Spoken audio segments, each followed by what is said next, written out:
श्रावण महिना संपत आला आणि चाहूल लागली ती तुझ्या आगमनाची, गणेशाच्या आगमनाची। घरातील सर्वजणच तयारीला लागले।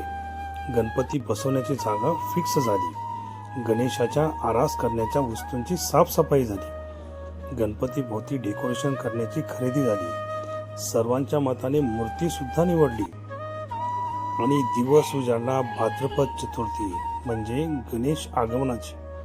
घरी तुला वाजत गाजत आणले आणि तुझी प्रतिष्ठापना झाली। दररोज सकाळ संध्याकाळ आरती व्हायची। कधी तळलेले मोदक, कधी उकडीचे मोदक, तर कधी मोदकाच्या आकाराचा पेढे।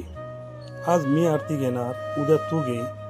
तुझ्या आरतीसाठी मुलांची चढाओढ सुरू झाली। घरातील वातावरण अगदी प्रसन्न होऊन गेले। तुझी सेवा करण्यात 10 दिवस कसे निघून गेले ते समजलेच नाही।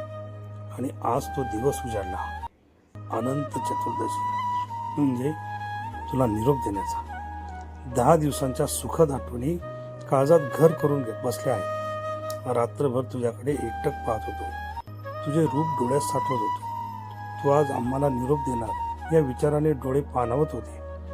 आपल्याच कुटुंबातील एक सदस्य आज कमी होतोय ही भावना मनात खिन्न करत होती। 10 दिवस जी सेवा केली त्यामध्ये काही चूक झाली असेल तर क्षमस्व।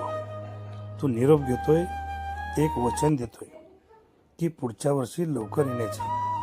तेव्हा बोला, गणपती बाप्पा मोरया, पुढच्या वर्षी लवकर या।